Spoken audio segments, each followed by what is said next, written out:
The intelligent investor by Benjamin Graham. আমাদের সবারই কম বেশি ধনী হওয়ার ইচ্ছা আছে, আর সেজন্য প্রায়ই আমরা আমাদের উপার্জনের কিছু অংশ সঞ্চয় করে থাকি। কিন্তু সত্যিকার অর্থে ইনফ্লেশন বা মুদ্রাস্ফীতির কারণে প্রতি বছর আমাদের এই সঞ্চয়কৃত অর্থের বাইং ক্যাপাসিটি বা ক্রয় ক্ষমতা দিন দিন কমতে থাকে। আর যে কারণে আমাদের সঞ্চয়ের টাকা আসলে একসাথে জমা করা টাকা ছাড়া আর কিছুই না। আর এই সঞ্চয়ের মাধ্যমে কিন্তু আমরা ধনী হতে পারবো না। আপনি যদি একটু লক্ষ্য করেন তাহলে দেখবেন এই খারাপ অর্থনৈতিক অবস্থাতেও বেশ কিছু মানুষ কিন্তু দিন দিন ধনী থেকেও আরো ধনী হচ্ছে। আপনি একটু চেষ্টা করলে বুঝতে পারবেন তাদের আর আমাদের মধ্যে পার্থক্যগুলো কিন্তু খুব সামান্য, কিন্তু এই সামান্য পার্থক্যই তাদের করে তুলেছে ধনী। আর আমরা সেখানে ব্যয় কমিয়ে অর্থনৈতিক মন্দে টিকে থাকার চেষ্টায় কোনো মতে দিন যাপন করে যাচ্ছি, এই আশায় যে অর্থনৈতিক অবস্থা আবার কোনো একদিন ভালো হয়ে যাবে, আর ততক্ষণ কোনোভাবে আমাদের টিকে থাকতে হবে। আজ আমরা জানার চেষ্টা করব কি সেই পার্থক্য যা তাদের ধনী করে তুলেছে। আজকের ভিডিওতে বেশি কথা বাড়াবো না, চলুন আগে দেখি তফাৎগুলো কি। যেখানে আমরা আমাদের টাকা সেভিংস বা সঞ্চয় করছি, সেখানে তারা তাদের টাকা ইনভেস্ট করছেন। আবার এই ইনভেস্টমেন্টকে নিয়ে বেশিরভাগ মানুষের মধ্যে কিছু ভুল ধারণা আছে। আমরা মনে করি আমরা যদি আমাদের টাকা ব্যাংকে জমিয়ে রাখি কিংবা কোনো মূল্যবান জিনিস কিনে সেগুলোকে 5 থেকে 10 বছরের জন্য ফেলে রাখি, সেটাই হচ্ছে ইনভেস্টমেন্ট। কিন্তু বাস্তবতা হচ্ছে এগুলো কিন্তু কোনোভাবেই ইনভেস্টমেন্ট না, আর এটি আপনাকে কোনোভাবেই ধনী হতেও সাহায্য করবে না। লেখক বেঞ্জামিন গ্রাহাম তার বই দ্য ইন্টেলিজেন্ট ইনভেস্টরে বেশ কিছু মূল্যবান লেসন শেয়ার করেছেন। যে লেসনগুলো জেনে এবং সেগুলোকে সফলভাবে আমাদের জীবনে প্রয়োগ করলে আমরা কিন্তু সফল ইনভেস্টর হয়ে উঠতে পারি। তো চলুন আজ আমরা জেনে নেই ইন্টেলিজেন্ট ইনভেস্টর থেকে মূল্যবান কিছু lesson. Lesson number 1, definition of investment. Benjamin Graham বলেছেন একটি ইনভেস্টমেন্টে 3টি কম্পোনেন্ট অবশ্যই থাকতে হবে, আর 3টি কম্পোনেন্টের উপস্থিতি ছাড়া আমরা তাকে ইনভেস্টমেন্ট বলতে পারবো না।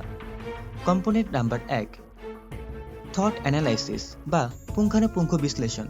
এর মানে হচ্ছে আপনি যে কোম্পানি বা অর্গানাইজেশনে ইনভেস্টমেন্ট করবেন তার একটি সঠিক বিশ্লেষণ করা প্রয়োজন। যেমন ধরুন কোম্পানিটি কেমন, মার্কেটে তার সুনাম কেমন, বিগত কয়েক বছরে কোম্পানিটি কেমন প্রফিট করেছে ইত্যাদি। এই বিশ্লেষণগুলো ছাড়া কখনোই বিনিয়োগ হতে পারে না।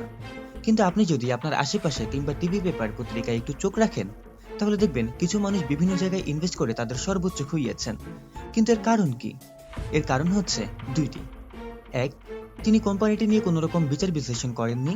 2, তিনি তার দ্রুত ধনী হওয়ার লোভ সম্পূরণ করতে পারেননি।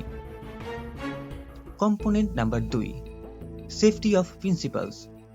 মানে হচ্ছে আপনি যে পরিমাণ টাকা ইনভেস্ট করেছেন তার নিরাপত্তা কতটুকু।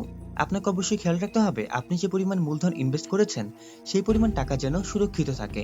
আর মনে রাখবেন এই সুরক্ষার বিষয়টি কিন্তু দীর্ঘ সময়ের জন্যই দেখা হচ্ছে, অন্ততপক্ষে 3 থেকে 5 বছরের জন্য।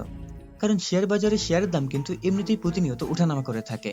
কিন্তু আপনি যদি 3 থেকে 5 বছর ফোকাস করেন সেক্ষেত্রে কোনোভাবেই যেন ক্ষতি না হয়।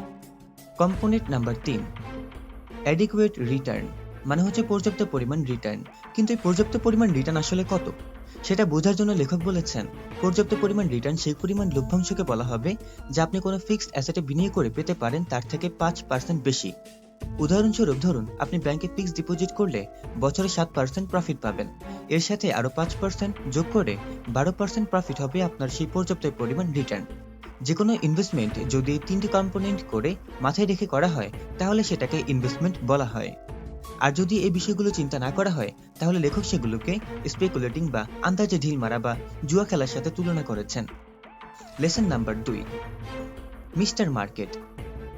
ধরুন আপনি একজন বিজনেস ওনার, আর মিস্টার মার্কেট হচ্ছেন এমন একজন ব্যক্তি যিনি রোজ আপনার বাসায় আসেন এবং প্রতিদিন তিনি আপনাকে নতুন নতুন প্রস্তাব দেন।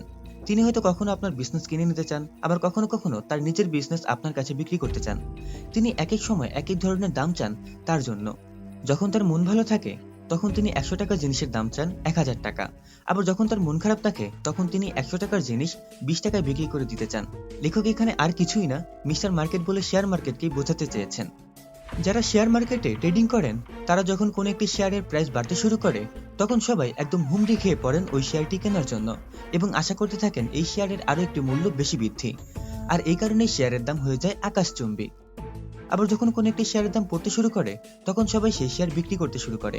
তারা আসল টাকা উঠানোর জন্য একদম হুন্নি হয়ে যায়, যার কারণে যে শেয়ারের দাম পড়তে শুরু করে তা খুব দ্রুতই হু হু করে তার মূল্য হারাতে শুরু করে।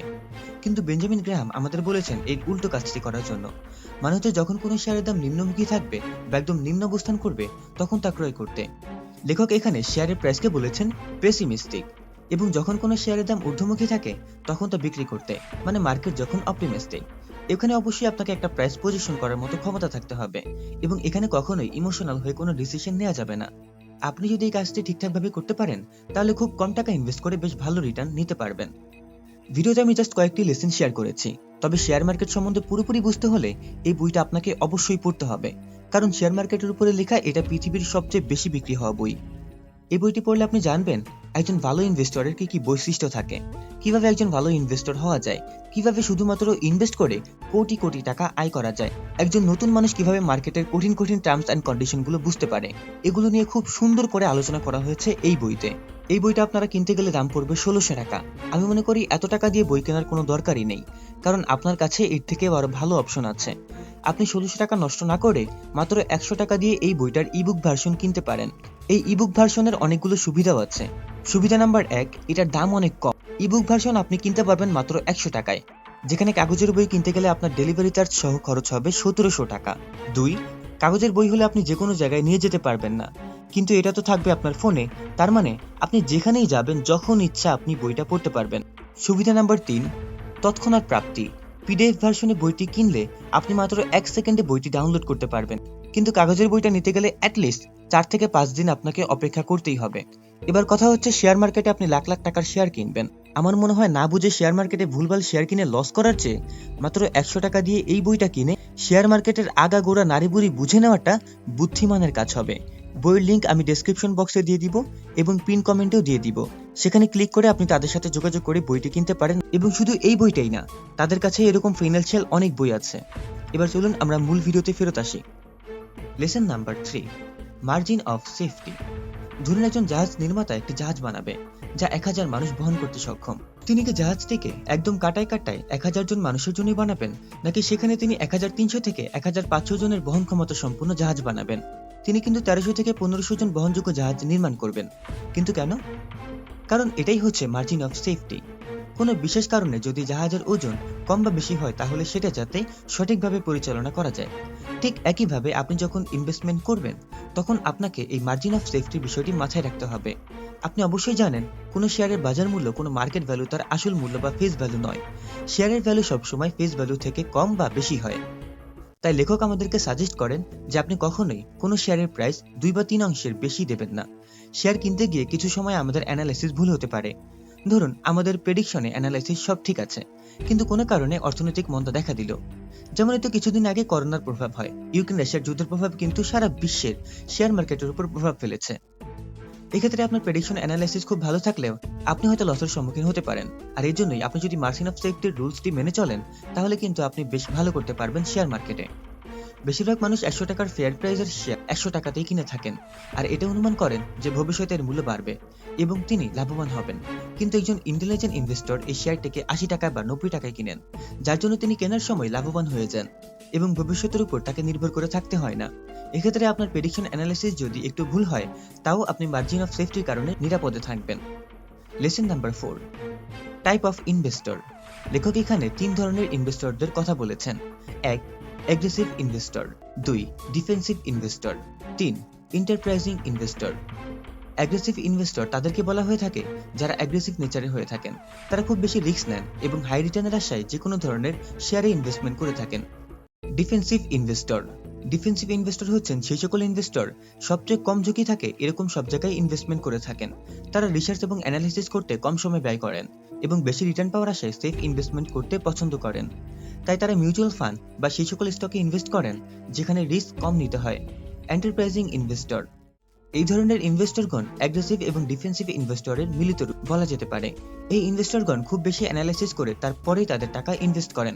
বেশি লাভের আশায় তারা কখনোই হুট করে কোথাও ইনভেস্ট করে বসেন না। আবার ডিফেন্সিভ ইনভেস্টরদের মতো লো রিস্ক এবং লো রিটার্নের জায়গাতেও ইনভেস্টমেন্ট করেন না। আর এই ধরনের ইনভেস্টরগণ সবসময় মার্কেটের উপর নজর রাখেন। আর আপনি যদি এই ধরনের ইনভেস্টর হতে চান তাহলে আপনাকে অনেক বেশি সময়, এফোর্ট এবং রিসার্চ করতে হবে। তাই সবাই এই ধরনের ইনভেস্টর হতে পারেন না। Number 4, activities for good investment. আপনি যদি একজন ভালো ইনভেস্টর হতে চান তাহলে আপনাকে 4টি নীতি মেনে চলতে হবে। 1, গো against the market.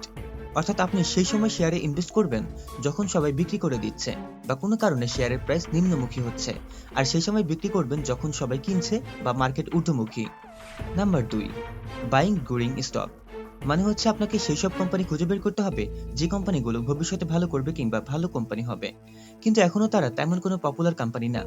Number 3, buying bargaining stock, যার মানে হচ্ছে শেয়ারগুলো অ্যাকচুয়াল ভ্যালু খুব বেশি, কিন্তু কোনো কারণে এদের শেয়ার খুব কম মূল্যে বিক্রি হচ্ছে, কিন্তু অবশ্যই আপনাকে মাথায় রাখতে হবে কোম্পানিটি যেন সুপ্রতিষ্ঠিত হয়।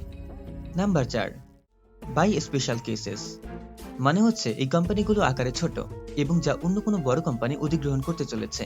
বড় কোনো কোম্পানি দ্বারা অধিগ্রহণ করা হবে এরকম সব কোম্পানির শেয়ার কিন্তু দারুণ লাভ হয়ে থাকে। এই 4টি বিষয়কে মাথায় রেখে এবং সবকিছু জেনে সঠিক অ্যানালাইসিসের মাধ্যমে যদি আপনি ইনভেস্টমেন্ট করে থাকেন, তাহলে খুব কম সময়ে আপনি একজন ভালো ইনভেস্টর হয়ে উঠতে পারবেন।